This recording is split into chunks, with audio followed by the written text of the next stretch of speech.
याला मी खरं तर स्वतःला भाग्यवान समजेन या गोष्टीमध्ये की मी ठाकरे घराण्यामध्ये जन्माला आलो आणि ही आलेली जेनेटिक गोष्ट आहे, ज्याला आपण सेन्स ऑफ ह्युमर ज्याला म्हणतो.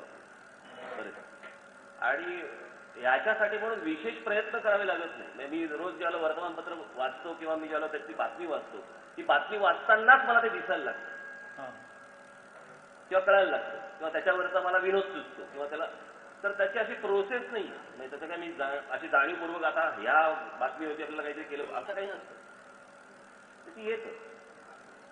मी ज्या वेळेला व्यंगचित्र काढायला जेव्हा मी सुरुवात केली, त्या सुरुवात करताना मला माननीय बाळासाहेबांनी ज्या काही गोष्टी सांगितल्या सुरुवातीपासून, की सगळेजण बातम्या वाचतात, बातम्यांच्या मधलं कसं वाचायचं, रिडिंग बिटवीन द लाईन ज्याला म्हणतो, बातमीच्या मधलं कसं वाचायचं, मग त्याचे ऐतिहासिक त्याच्यानंतर म्हणजे राष्ट्रीय इतर सगळे संदर्भ कसे असतात, कशी ती बातमी येते, कसं व्यंगचित्र बनतं, ते त्यावेळेला तरी सांगितलं. आणि ह्या सगळ्या संस्कारामधनं करत करत आतापर्यंत आलं. आता बऱ्याच वेळेला होतं असं व्यंगचित्र काढायला मिळत नाही, म्हणजे हाताने होत नाही, ते तोंडाने करतो. शब्दांचा चित्र दर्जा नको, मराठी हा विषय पर्यायी विषय असूच शकत नाही, असंही राज यावेळी म्हणाले. मला असं वाटतं पहिलीपासून इंग्रजी शिकवली गेलीच पाहिजे, याच्यामध्ये काही वाद नाही. पण सर्व शाळांमध्ये पहिलीपासून मराठी ही देखील शिकवलीच गेली पाहिजे.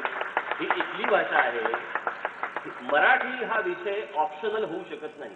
मराठी पाट्यांविषयी कायदा असूनही पालिका प्रशासन उदासीन असल्याचं मत राज ठाकरे यांनी यावेळी व्यक्त केलं.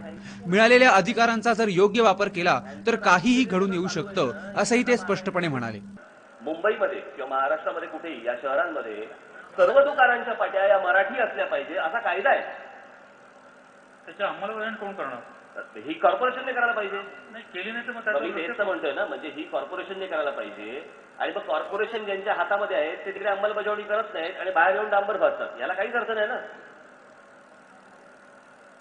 जी गोष्ट तुमच्या हातामध्ये आहे, जो कायदा तुमच्या हातामध्ये आहे, तो वापरलाच गेला पाहिजे आणि तो कायदा आहे. असं नाही की तुम्ही कोणीतरी इलिगली एखादी गोष्ट तुम्ही सांगताय किंवा कायदा तुम्ही कायदा हातामध्ये घेताय वगैरे अशाचा का भाग नाही. ही गोष्ट तिकडेच सांभाळली गेली पाहिजे ना. नाही, राज्य सरकार आणि कॉर्पोरेशन यांनी जर मनावरती आणलं तर काय नाही होऊ शकत.